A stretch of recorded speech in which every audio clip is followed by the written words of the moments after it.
Hello, everybody. Welcome and thank you for joining us for today's ASA webinar, Addressing Home Care Workforce Issues Head-On, which is part of the Empowering Professionals in Aging series presented by Home Instead, franchisor of the Home Instead Network. We will be getting started, but before we do, a few housekeeping notes. The slides for today's presentation are available under the tab on your screen labeled Resources. Under the tab labeled CE Application here, you will find information on how to obtain CE credit for today's event. You have 60 days to complete the CEU application, and it may take up to 30 days for us to process and issue your CE credit. If you are not logged in directly to this webinar, that is if you're watching as part of a group and didn't use your own confirmation URL, you will not be eligible for continuing education credit because we will have no way of tracking your online attendance.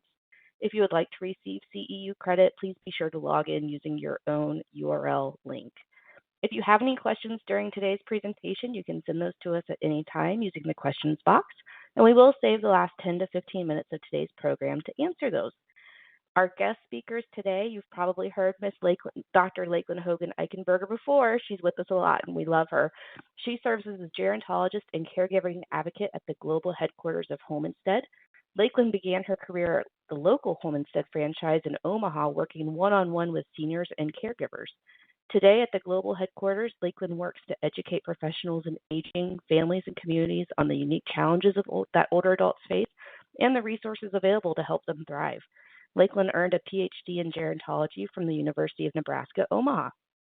With us today, we also have Molly Carpenter, the Workforce Director for Home Instead, working with the team that is responsible for ensuring that its network of 50,000 care professionals have the resources necessary to provide quality care in the home and understand the importance of their work, enhancing the lives of those they serve. Ms. Carpenter is an author, speaker, trainer, family caregiver, gerontologist, brings years of personal and professional experience caring for older adults and training families on how to navigate aging and chronic conditions such as dementia. Thank you both so much for being here. Julia, thank you for the introduction. Hello, everyone. It's good to be with you today. Thank you so much for joining Molly and I. We're talking about an important issue that impacts care and support for aging adults, and that is the workforce. And specifically, well, at least for our industry, home care, of which Home Instead provides in-home care services, we're seeing an increasing demand for this type of care. We're seeing rapid growth. In fact, it's one of the fastest growing professions in the United States. But while it is growing, we're facing a lot of challenges with our workforce. We tend to see high turnover rates and other issues that we're going to be talking about in today's presentation. And so in order to fulfill this growing demand, it is important that we kind of figure out these pressing workforce issues and really face them head on. And so I'm really excited to have Molly join us. She heads up our workforce initiatives within Home Instead. It has just a wealth of knowledge. And so you'll hear from her in just a bit. But before we get started, I wanted to share our objectives for today's presentation. So we hope that through our webinar, you will walk away with a better realization of the growing demand for home care and the need for workers in this profession, direct care workers. They go by a lot of different terms, kind of depending on the organization. We call them care pros, care professionals, but again, kind of more broadly, often they're referred to as direct care workers. Also, we hope that you have an increased understanding about the most pressing challenges facing this direct care workforce, that you also learn more information about factors that impact the employment experience, and we'll look at that from various industry groups that have really honed in on this issue. And then also, we hope you take away some ideas on how to better support the workforce, whether it's within your own organization or maybe it's just gaining a better appreciation for this important workforce that's delivering really important care. And I'm going to pass it right over to Molly, and she's going to talk more about that growing demand that I mentioned. Thank you, Lakelyn, and hello, everybody. I'm so thrilled to be here with you today. Thank you for having me, and I'm really excited to talk about this topic. And before I get into any sort of content, I just want to level set with you all before we go any further. But I think as we talk about this, I want you to know I'm an extremely positive person. And I often tell people that our workforce is the way that they're the conduit to quality care. They're the ones really helping our seniors age better and age well. And so the workforce is probably, in my opinion, humble little opinion, is the most important aspect of everything that we do in this industry. And so I really want to talk about this demand a little bit. But before we get there, again, this is a pretty demanding topic, if you will. This topic, workforce, it may be impacting your business. It may even be keeping you up at night a little bit. Does me sometimes. But the more that we try to understand, the more that we learn, we're going to be better off, because when we go to solve and look for solutions, we're going to have a lot more knowledge. And so that's how I always approach these types of situations.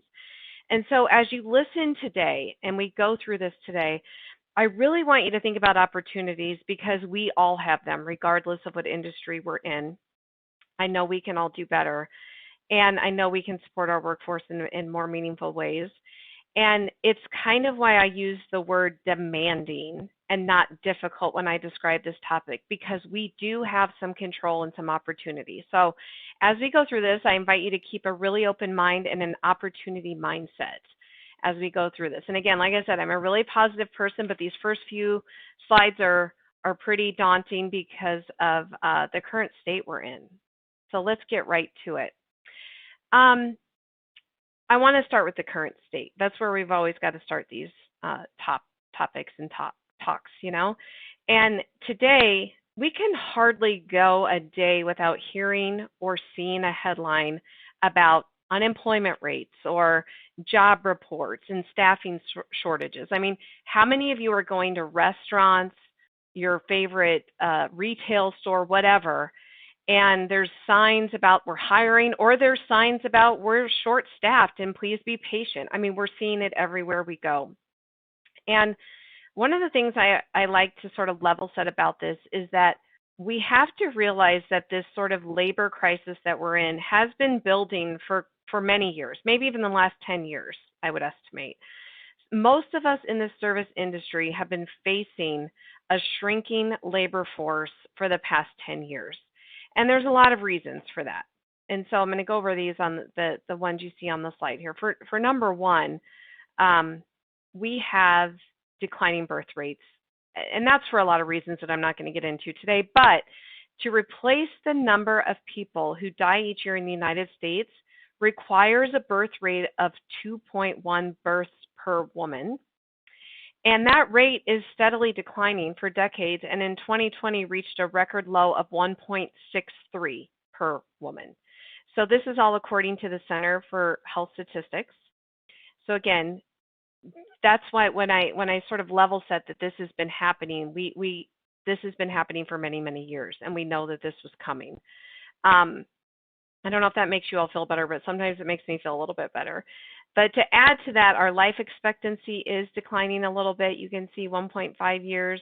And then we've had some pretty tough immigration governmental policies in place. It's on the downward trend in recent years. And many studies over the past years have found that immigrants really are an added or a net plus to the economy when it comes to job creation. So with the changes in the regulations and targeting crackdowns on undocumented immigrants, that really is impacting our labor force as well. And then again, let's talk about the pandemic. This is one thing I don't think any of us saw coming, or very few of us saw it coming, right? And this just added gasoline to the fire, if you will. We've all seen the headlines in many, many different studies about the reevaluation of meaningful work. So people going through the pandemic were out of work for a while, were maybe delayed, maybe they were quarantined for a few weeks, everything was shut down, and then slowly went back to work. And the employees really started to think about what do I want in a job? What's most important to me? And we've seen this great resignation. We've seen a lot of more people retiring earlier, or retiring and not worrying about like, oh, I had a couple years left, but I'm just going to retire now. And I think one of the things that we're all feeling is that the worker, our employees, our workforce, they really have this desire for better benefits, more rewards, higher money. This really is one of those times where the worker has a lot of advantage when they're looking for a job. They have a lot of choices, and they have an advantage, and they've kind of gone through this whole reevaluation period. Another thing that's impacting this demand or our current labor force is the technology changes and advancements. Again, I was shocked the first time I went into McDonald's, like maybe a year ago, and it was like, wait a minute, where are the people? And you order on this little computer screen when you walk in now. So a lot of things are happening. We're self-checking out at the grocery store right now. Most of us are doing that. So a lot of automation is happening that's decreasing, that's impacting our workforce. And then again, I've mentioned everywhere we turn, we see these unemployment numbers from the Bureau of Labor Statistics. But here's just the bottom line and the fact of it all, is there's about 10 million jobs open right now, and there's only about 7 million unemployed people. And so that's what I mean by the worker really has an advantage these days to really look for a meaningful, purposeful, more money, whatever their button is, they're looking for it, and they have the opportunity to wait and find that, because there is this huge gap in the number of people to fill the number of jobs that are open. So on the next slide, I'm going to talk through some of the workforce and industry and the home care headlines that we've been seeing for the last year. And again, these are somewhat a little daunting again, so bear with me. I don't mean to start so heavy, but this is where we're at. So this first one, people are burned out. This is what the headline is saying. And essential workers are struggling. Okay, so this is obviously a headline during COVID. And again, as you read these headlines or go through this with me, I want you to think about an opportunity. So when I read this headline, burnout is not a good outcome. This headline is tough, but this headline and this story could have motivated more empathy in its readers. So I kind of look at this like, okay, this might be a positive thing. It maybe even provoked our readers, the readers of this article, to really take some positive action. And the other word I notice in this headline is essential. Now, home care, our workers, our workforce, we've been looking for that word essential for a long time. I know other industries in the aging industry are solidified, but understanding this word essential is something that the home care industry has been looking for many years. Let's look at the next one. Caregivers are essential. There it is again. And it's time we recognize them as such. Now, that's a good action call for everyone, again. And so I want you to think about, as we're going through these, ponder these questions. What changes do we need to make now that our workers are, quote, essential? Do we think our workers began to feel the shift of importance when all this pandemic was happening and it last year and continued into this year? Do they feel a difference now that they're, quote, essential, and that the world sees them as essential? And this is where I think about they're deemed essential now. Are they thinking about, I'm in a position to ask for more and to kind of demand more or want more out of my employer and out of my job? Okay, just some things to think about. The next one, evaluating the well-being of home care workers. Again, another call to action. The last headline said we've got to recognize them differently. Now this one's saying we need to elevate. And I agree 100%. How do you feel? Do you agree? Can you reflect on what changes you've made between the pandemic and now in order to elevate your workforce? So what changes have you made, that that's a good question to kind of sit and ponder as we go through this. What are you doing differently when this pandemic occurred versus now for your workforce? Here's another one.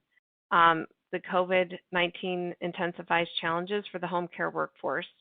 And again, we'll never dispute how challenging this time was for everybody, including home care workers, but every direct care worker.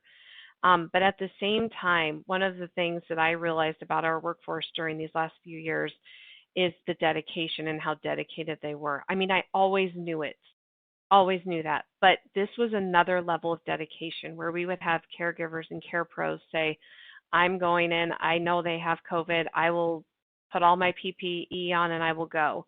It reminded me of the doctors and nurses that had to go to work every day and care for COVID patients in the hospital. Our caregivers and our care pros and our direct workforce did this very same thing. A lot of them did those same things. Okay, another one. This one's pretty scary.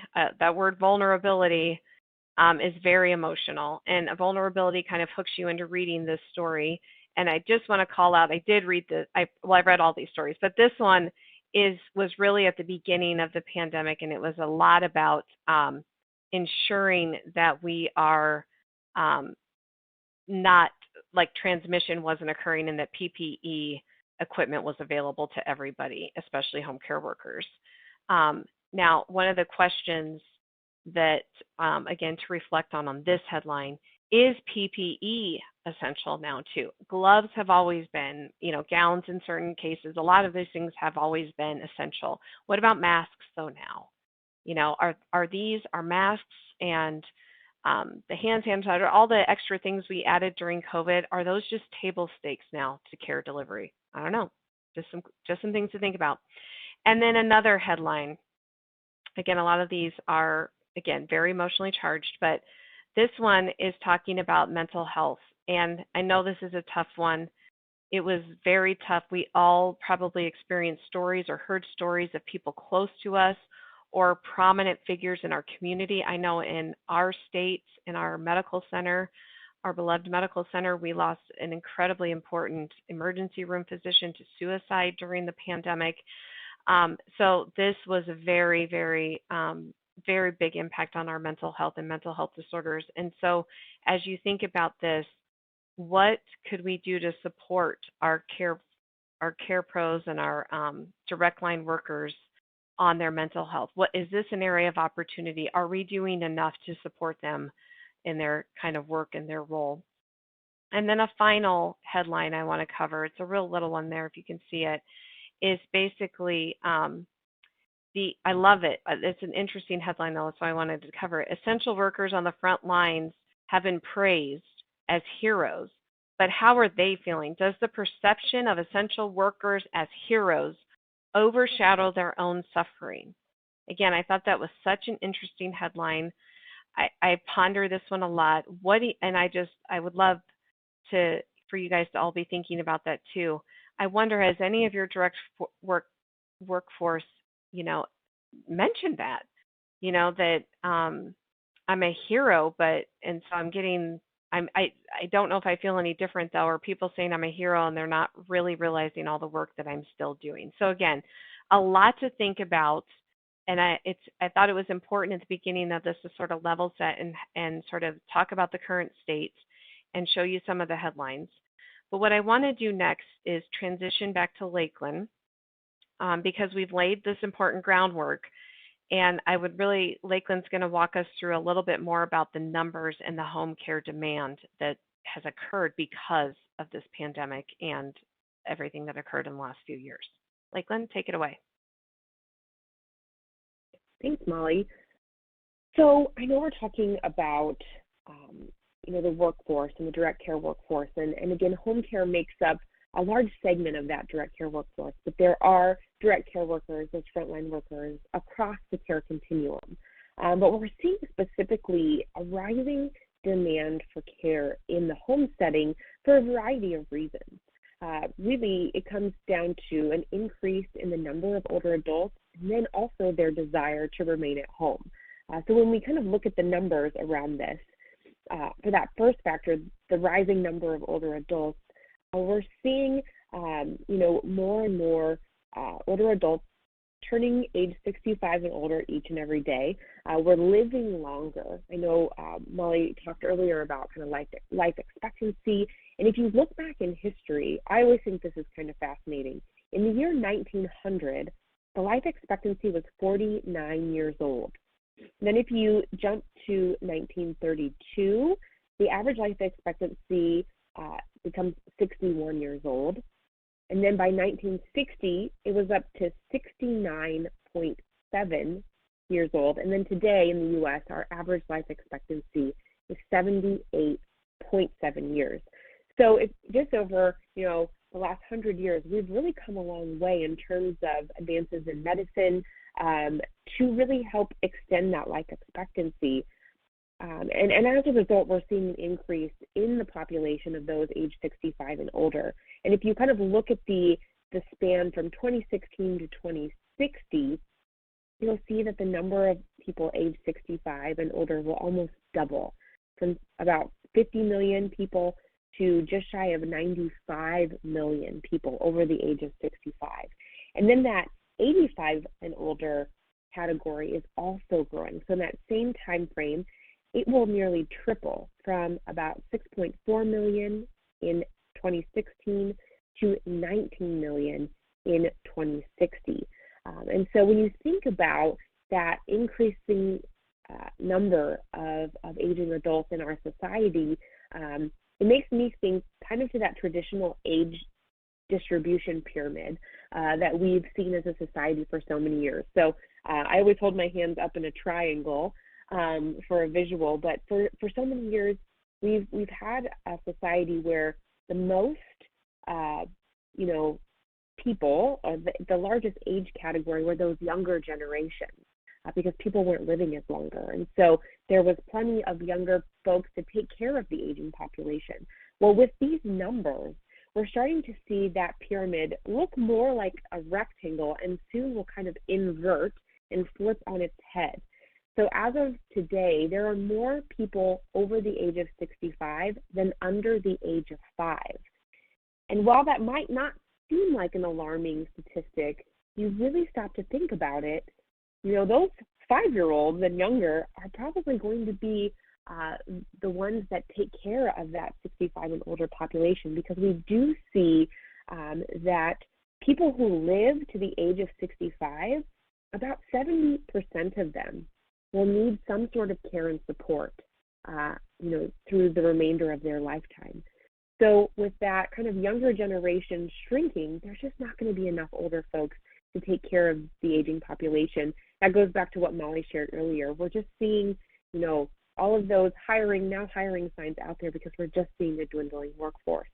But then that second factor of a demand that we see specifically for home care is that 90% of adults over the age of 55 want to remain at home. And that's if you look across all ages, races, incomes, healthcare status. They want to age in place. And so that's why we're seeing such an increase in the demand for home care. And while all other care settings are very important and provide, a very important role in the care continuum, I think will only continue to see an increase in the demand for aging services in general, but also in home care. And that points to, again, the need for this workforce, this growing demand that we will need to fill that home care demand that we are starting to see. So if you look kind of in the decade before the pandemic, there was significant growth in the direct care workforce, from about 3 million workers in 2010 to 4.6 million workers in 2020. And direct care is the largest job sector in the U.S., employing 4.5 million people. So if you were to look at the top 5 fastest growing occupations, the direct care workforce is at the top of that list. So again, it's the largest job sector. It's one of the fastest job sectors. I think it's always interesting to see what are the other top growing kind of job categories. So direct care workforce is right up there with fast food workers, cooks, software developers, and registered nurses. So Again, those are the top growing industries in home direct care workers, again, across all care continuums, not just home care. That's the fastest growing category. And then when we look to the future, that demand is only going to increase. So PHI puts out some great reports and information on the direct care workforce, and they project that between 2019 and 2029, that workforce will add an additional 1.3 million new jobs to meet the rising demand. And that's more new jobs than any other single occupation. However, it's also anticipated that employers will face even more pressures with recruiting and retaining workers because there is typically a high turnover rate in this job sector. So if you were to include the jobs that must be filled due to turnover, it would be 7.4 million jobs that are needed in that time frame of 2019 to 2029. So again, there is a real need for workers in this industry. And so we need to figure out how we can draw more folks into this profession to really, truly make it a profession and really address these workforce challenges head on so that we can meet the needs of this aging population who is wanting to receive care and support, and we can make sure that that care and support is delivered by professionals who are equipped to do the job. So I'm going to throw it back to Molly, and she's going to talk more about those challenges that we've started to reference. She's going to dive deeper into those. So Molly, I'll turn it back to you. Thanks, Lakelyn. And yes, that's a great point that we really need to understand, get these people into our workforce, get them interested. And so it leads right into this discussion about job factors. And here's where, again, we have a lot of influence and a lot of opportunity and a lot of control. And I just think it's important to level set, though, about what job factors people might be looking for as they're looking for a job. So these, when I talk about these factors, you'll see on the screen I have primary labor market and secondary labor market. Now, I use those terms, but there's a lot of terms that are used. Primary, another name is a white-collar job or a desk job. Workforce is sometimes called a blue-collar or a manual workforce, or white. It could be primary is salaried and secondary is hourly. But anyway, I choose to just to use primary and secondary. I mean, it's not a great connotation, but it's just a way to show the differences. And you'll see that I want to talk about the factors and even the differences between what people that are in the primary labor market versus the secondary. There's expectations and hopes. So I want to cover some of those too. And I want to start with wages. Of course, that's where we always start. Let's be honest about all of this, that people work for money. I mean, we need to make money to, provide for our families and have basic food and shelter and all of those types of things. So in a primary labor market, there's a wage, and there's an expectation is that there's a steady wage increase. There's opportunities for wage increases. When we look at the secondary labor market, though, it's usually a lower wage. And the secondary labor market really hopes that they're making enough money to pay bills and provide for their family. Now, I use the word hope because this group sometimes cannot act or change jobs or leave jobs if their expectations are not met. So I use the word hope instead of expectations. So it's a pretty big difference there. Just want to call that out why I have the expectations versus hope on the screen. And then if we look at benefits next, when you're in the primary labor market, you are expecting and get health insurance, to get a 401k, and to get some PTO, and of course probably lots of other benefits. In this direct care workforce or the secondary labor market, which again, secondary labor market includes the retail, the fast food restaurants that Lakelyn just mentioned, the other fast growing industry, not a lot of benefits or not as many benefits, I should say, limited. And I think the secondary labor market hopes that there's health insurance there. That's kind of one of those table stakes, or really wanting the health insurance at the minimum when they come in to look for a job. If we look at career path and advancement as a job factor, when you're in this different labor market, this primary labor market, you know there's a path. You probably got the job or joined the company because you saw the path. You saw the opportunity for advancement, to grow and to learn, and you expect development. You expect to be trained and developed along the way to move into some of those other roles, right? In the secondary labor market, there isn't usually an obvious path.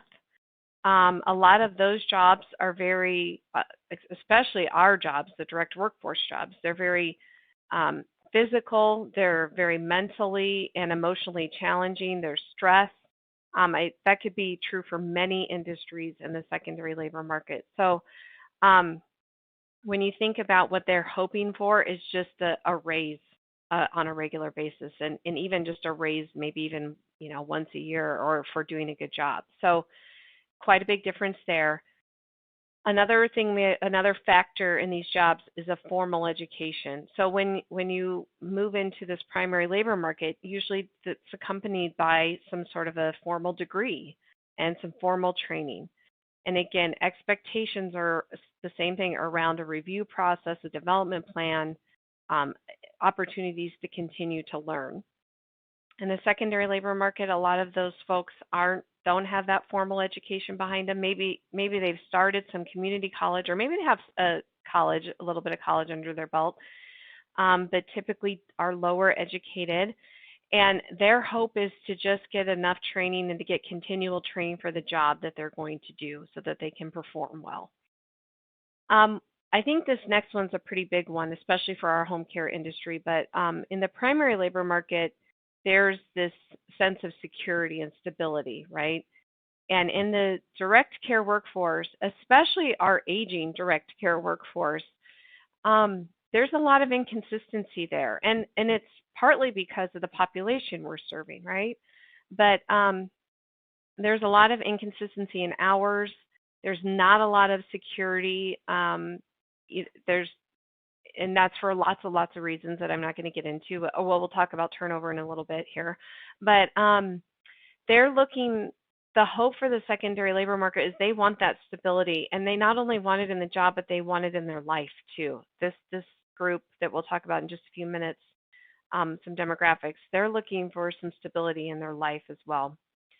And then let's talk about the hours. Of course, it's typically full-time hours in the primary labor market, and it's usually Monday through Friday, 8 to 5-ish. In the secondary labor market, of course, people desire full-time.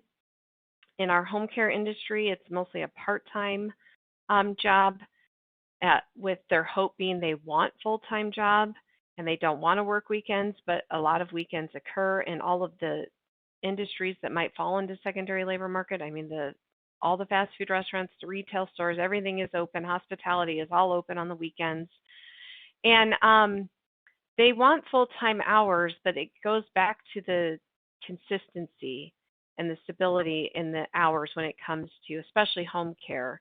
There's a lot of inconsistency there, which I'll touch on in just a minute. But and then finally, if we look at the last kind of job factor, is that there's a pretty a lot of those folks might come from a more advantaged background. They might have this excellent support structure in place, and they expect a good culture when they go to work. And they're used to this support, this kind of good feelings.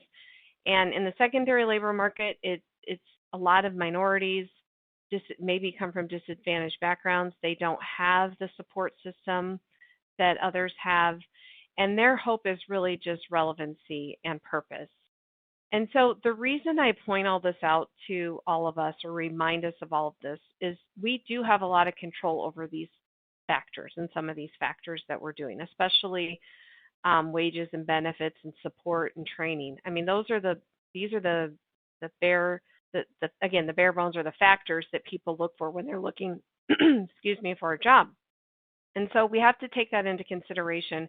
And the reason sometimes I show this in this sort of a format is to really help people understand the differences between the two, and that I think all of our, one of our goals or one of our big missions is how do we help people move into that different, the primary labor market, or even stay in our industry, but provide them with some of these great advantages that supposedly the primary labor market has, or that looks appealing on the primary labor market side. So we just have a lot of opportunity there to think about this.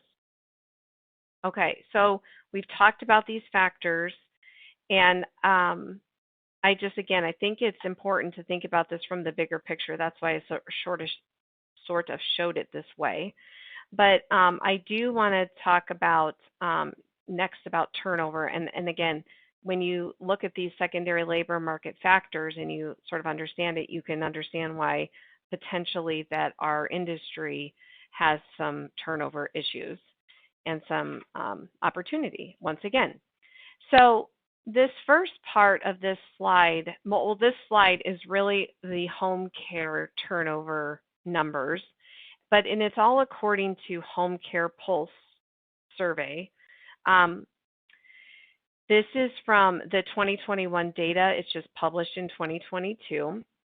And I apologize, I don't have turnover numbers for all the different direct care workforce settings that maybe all of you are in on this webinar. But I will say this: it's not that home care is that organized and we have all these great turnover numbers. This is again an independent company that does a survey of different home care companies, and it's an optional thing, or you actually have to pay to be a part of it. So a lot of times.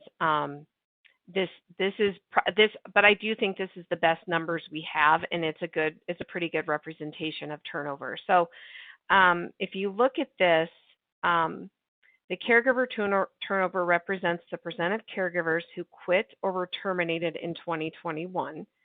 So just to remind everybody of how this is calculated, because turnover is calculated a lot differently depending on what you're looking at.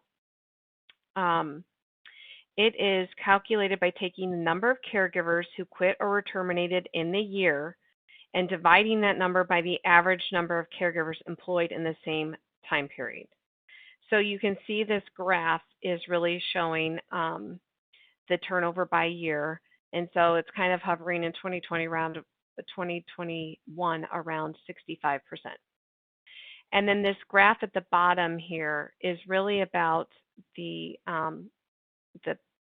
home care providers that participate in the study that have been in business for at least one full year. This is the number of employees and what their turnover looks like. So it does look like there's a spike when you get a little bit, almost, to 125, but then it goes back down when you get a little bit bigger than that. So that's an interesting statistic, or an interesting finding, I would say. And then over here on the side of the chart is about the factors contributing to turnover. Now, you can take a look at these. I think none of this is going to be shocking to you.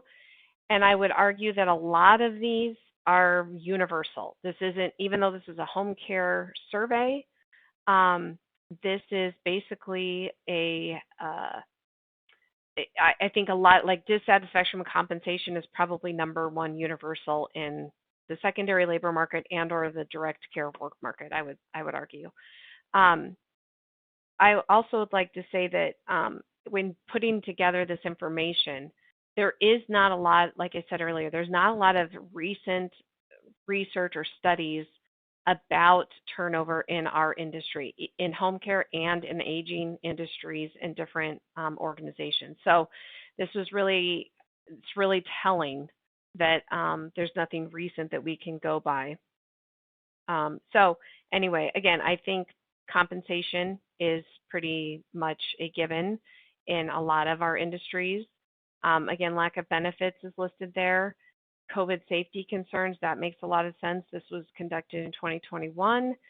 I think flexibility, work environment, lack of communication. So again, a lot of these are, hopefully you're learning from these two and understanding that a lot of the home care workers are direct care workers. They could go work in nursing homes or any type of community living situation, and they may have already done that, or they may be moving around in the aging industry. So I just think it's good information to share with everybody.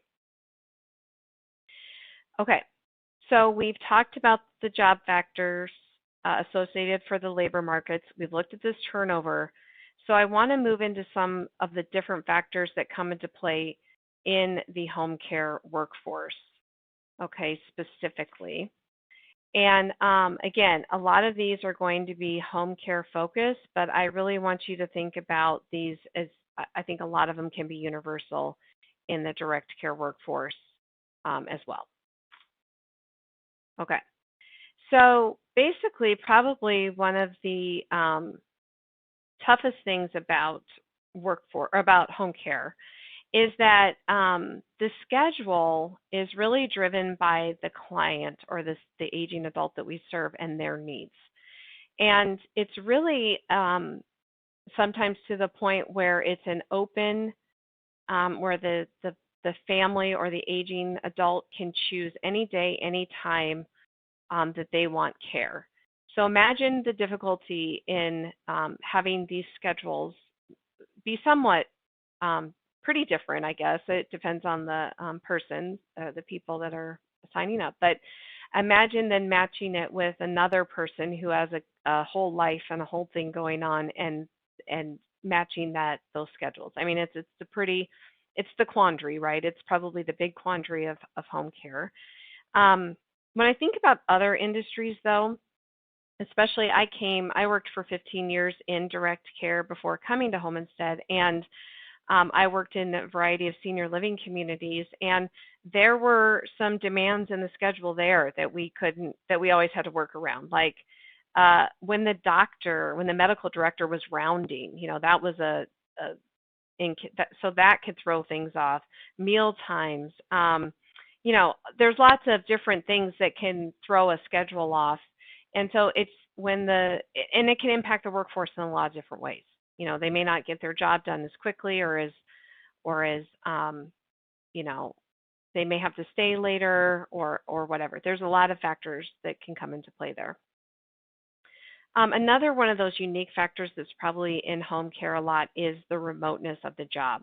So they are working in a home of an aging adult, and they are usually one-on-one with an aging adult. So there's a lot of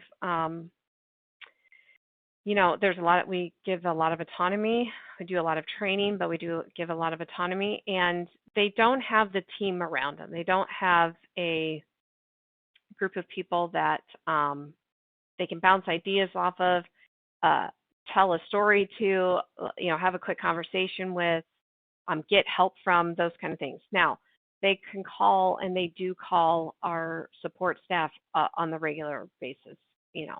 That's for sure happening. It's just there's not that person right next to you. It's kind of like when we all went home during the quarantine and we were all working from home. We didn't have our office environments or our environments that we're used to where we're interacting with people all the day. Well, that's a home care's worker job all the time. And so there's a lot of support that we have to be very intentional about in home care. But I imagine a lot of these things can translate to the direct care workforce as well. So when you think about the support that we need to give our workforce, we all have some needs, right? We all have basic needs. And we always, we have the socialization need, we have the sense of belonging, we have professionalism, the sense of professionalism. So we want some feedback on our performance and our training.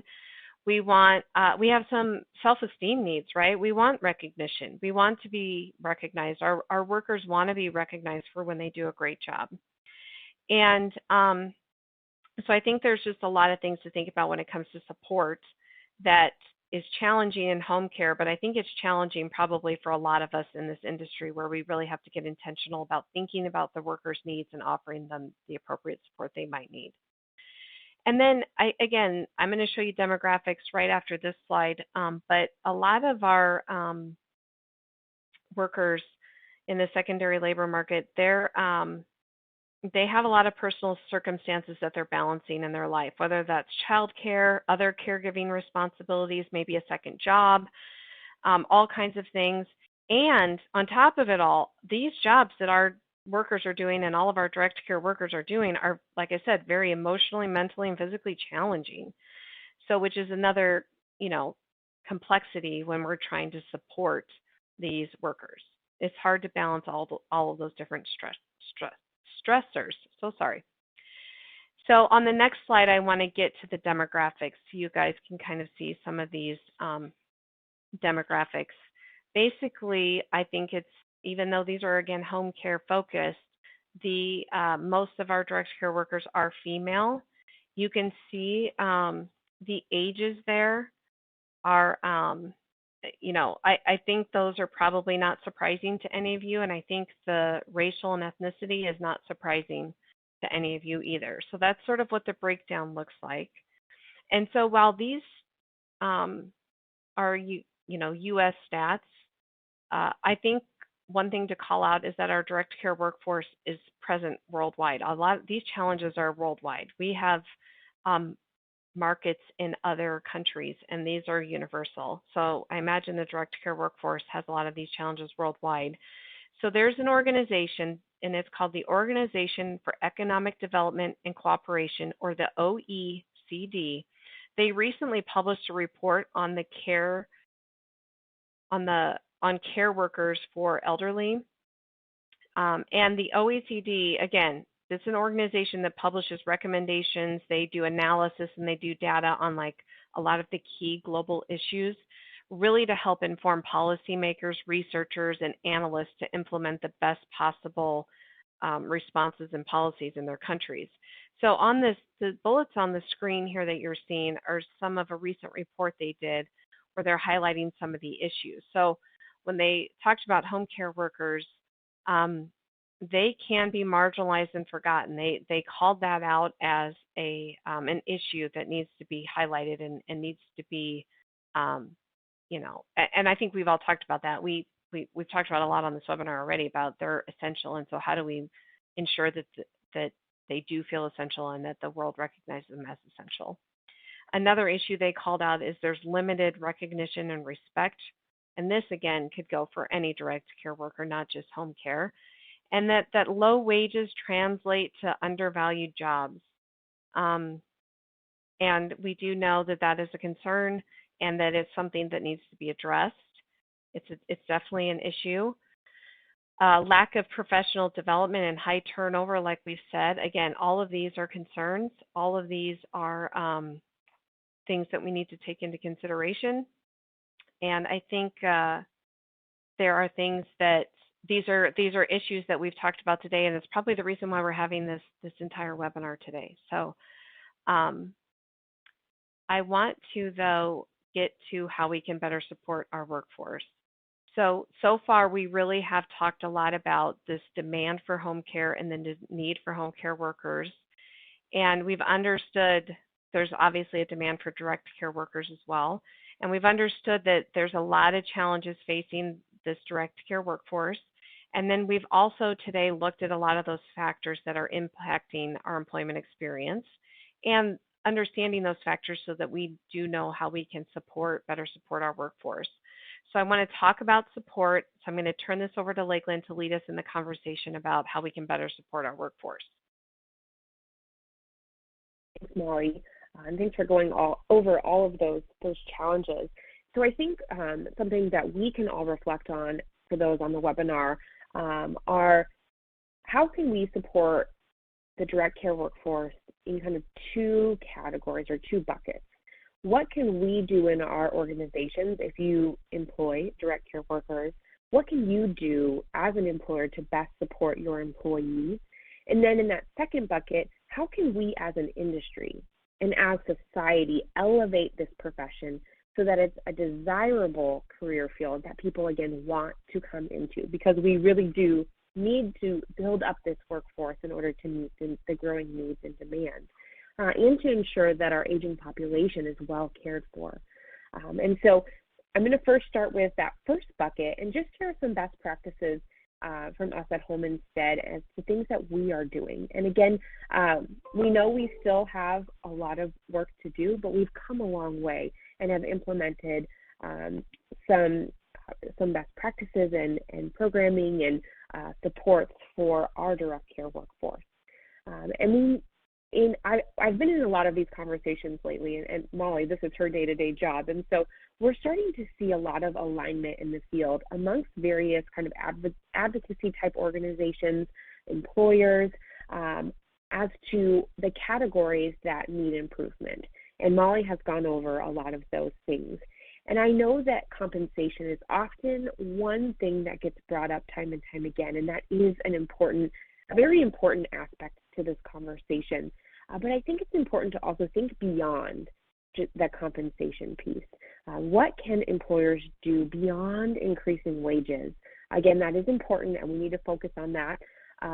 But if we only focus on that, if we only focus on compensation and wages, we're not going to solve kind of the greater issue. So again, I wanted to go over some things that we're doing at Home Instead and honor our parent company to best support the needs of our workforce.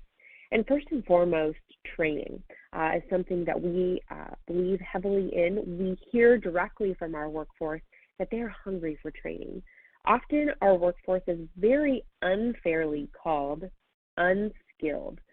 Sometimes this comes from the differentiating between like a skilled nursing service and kind of non-medical or unskilled home care.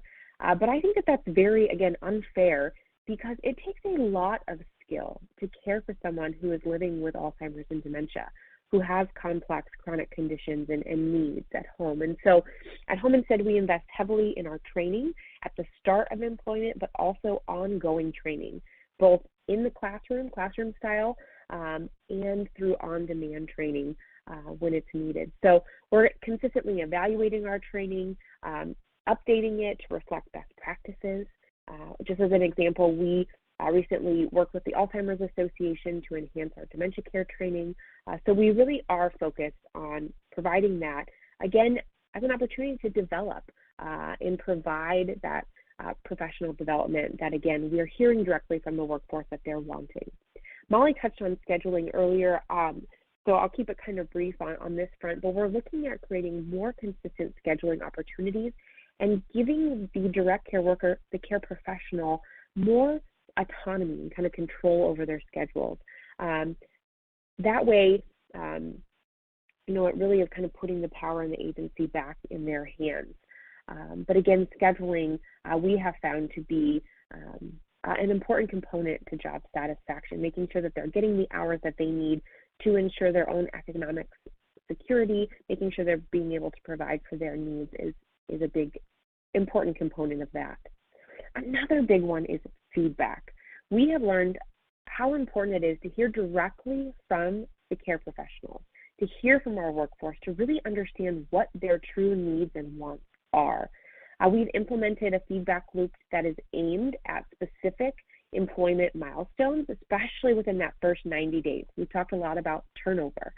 So we want to be sure that we're connecting with our newly hired employees within that first 90 days at specific milestones to ensure that they have the support that they need, see what their feedback is, offer them encouragement so that they continue to feel empowered to do their job. We also know it's important to have that feedback from a supervisor. We talked about how sometimes it can be feel a little isolating working in a home versus kind of a residential care community. And so locally, the care professionals are assigned a supervisor that's in regular communication with them, providing that feedback.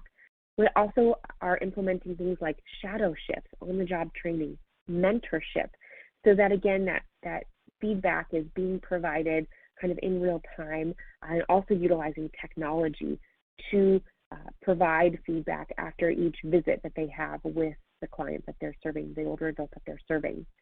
Also, in kind of these shadowing, mentoring situations, often we kind of elevate the care professional to a lead care pro position within their local agency, which again provides some of that career pathing opportunity. So looking for ways to, again,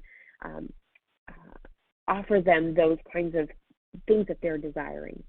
Also, advocacy. We know that protection and advocacy is really important for those that we employ. And so in addition to bonding and insuring, we also have local advocates within their local agency, and also a national ombudsman at our global headquarters to assist when needed, so that care pros feel like if they're having an issue or they're having some challenges, they have someone to go to. Molly mentioned earlier that mental health, in those headlines, mental health was a concern of the direct care workforce. And so during COVID, the pandemic, we implemented a 24/7 confidential support line for emotional support that's staffed by mental health professionals. And so we make that available to all of our care pros and all of our network, including their household members, to again support those emotional needs. And then finally, recognition. We know that the work that care pros do is so important. We have a year-round recognition program that celebrates the important work that they do. We publish it on our social media pages, and we do a lot of other things to recognize them. And then it kind of culminates in an annual event that will be taking place for us in the month of November. So we're really excited about that. So like I said, we've come a long way. We know we still have a ways to go.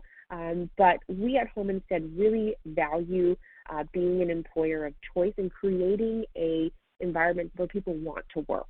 They want to stay working with us. And so we also, as kind of a leader in this industry, believe heavily in thought leadership around the workforce. And so we partnered with the Global Coalition on Aging on a recent report that you can download. I have the links that are hyperlinked in the PowerPoint. But this report really is a call to action for all of us on the global level, kind of this external work we can do to elevate the workforce. It calls out several, recommendations. So, in addition to things that we can each do as employers, we as a society, as an industry, we need to change the global perception on caregiving professions so it is appreciated and valued by society.